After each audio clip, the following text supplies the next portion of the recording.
of one in a relationship is huge, and it often goes overlooked. I remember talking to a woman, and she said, "My husband has ruined our marriage.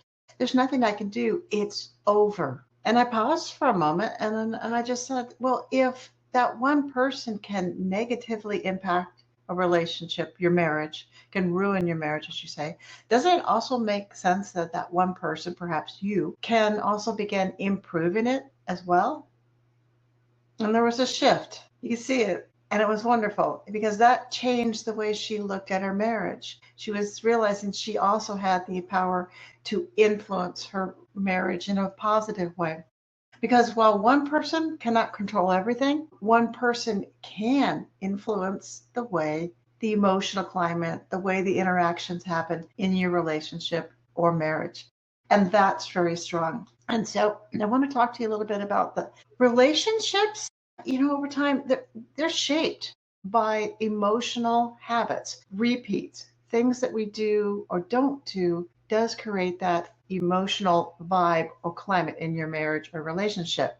And so there is the power of one habit. One person can become calmer. One person can become more intentional, less reactive, more emotionally aware. And so that might mean, or that might translate to breathing and pausing before you react, putting down your cell phone, parking it, even if they aren't, listening differently, listening with curiosity, really being interested in what they have to say, what they're going to be saying, greeting them warmly without your back to them as you run around the kitchen or sit at your desk.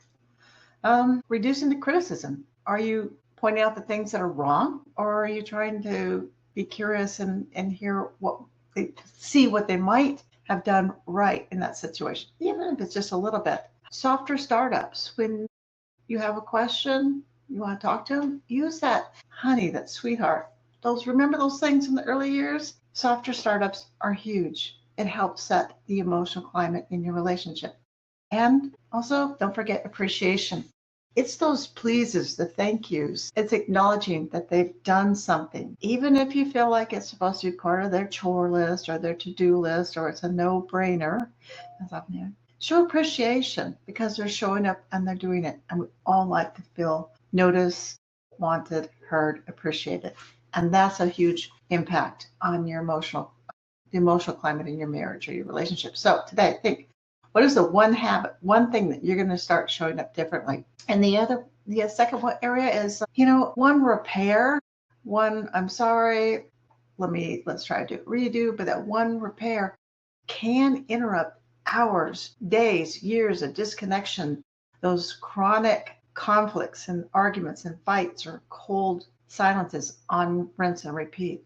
So remember, there's power, and even if it's you making that attempt to repair or fix a situation. There's a lot of give in the I'm sorry. I'm sorry doesn't mean you're bad or terrible. It just means you're sorry. You said something out of place, reacted poorly, forgot, whatever it might be. So think about that. I'm sorry. Reaching for their hand, touching their arm, making that gesture towards them, asking for a redo after a conflict and a restart. Hey, that didn't go so well. Can we try it again? Or let's go do something fun. Let's go do something calm.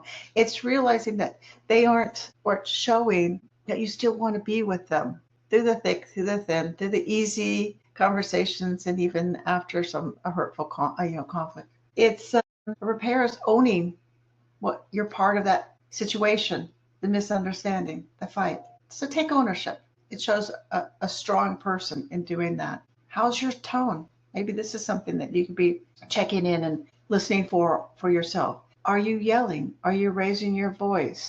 Are you harsh? Remember those soft startups? Use that soft tone. Use a kind tone when you're talking with them. And add humor. Have some lightness, some jokes. Share something with that makes you feel good. And also empathy. Have appreciation. There's that word again. But have appreciation for where they might be and that empathy. Maybe they had a really hard day. Maybe they haven't been feeling good about themselves or their work or feeling sick.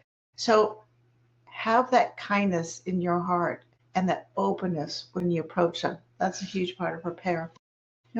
Healthy couples, they really aren't couples that never struggle. Healthy couples are ones that have learned how to repair. So if you're having struggles, if you're having those gaps and those down points, recognize that you're part of a healthy couple. The thing that's maybe missing or isn't as amped up enough in your marriage relationship is that you haven't learned how to repair. So be the first person. It starts with one habit, and that is huge. And then finally, the third thing I like to share with you today is that one small moment of connection, togetherness can completely shift that emotional vibe or disconnect in your relationship. Just one small moment. So what is one connection gesture? Add this into your habits. What can you do that shows that you care about them, you care about the relationship, you're invested in it?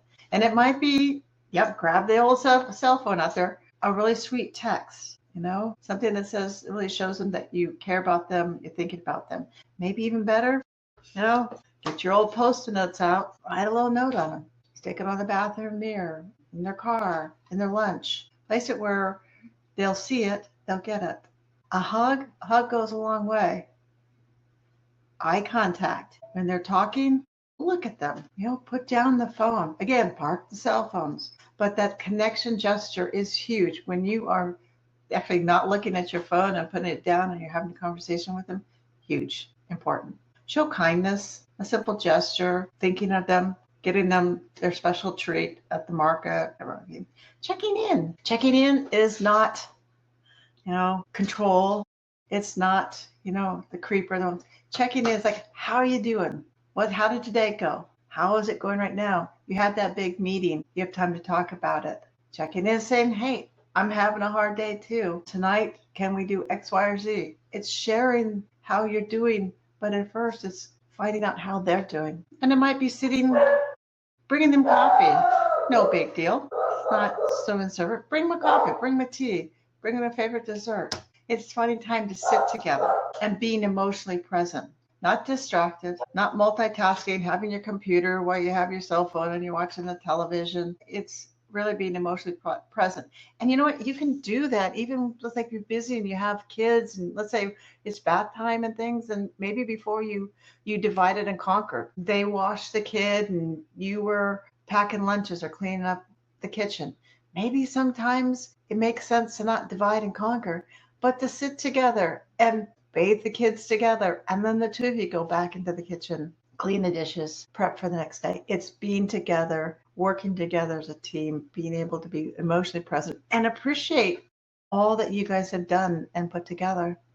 Because connection is really built in those small moments, not these giant dramatic ones. And commercials and social media give the impression that real connection is these lavish holidays or the car with the bow on it or the beautiful, diamond ring, whatever it might be. Connection is in the day-to-day little things. That's what successful couples have cultivated, and they keep live and strong in their marriage, in their relationship. So look for the little moments. That's low-hanging fruit, and it is really, really valuable for you and your relationship.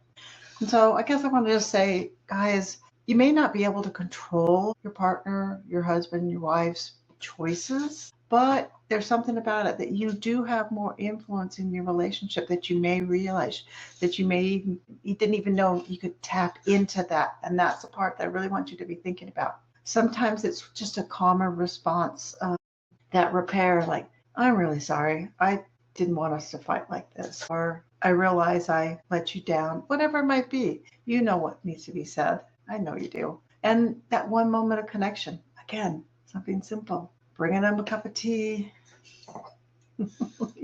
bussing the plate away from them, sitting down when the two of you have to do some work, joining them in a chore instead of letting them do it because it's on their list. So simple. It's right there in front of you if you just let yourself look for it. Again, one moment of connection, one small habit, that can begin changing everything. And you do have the power to influence your relationship, your marriage, starting now.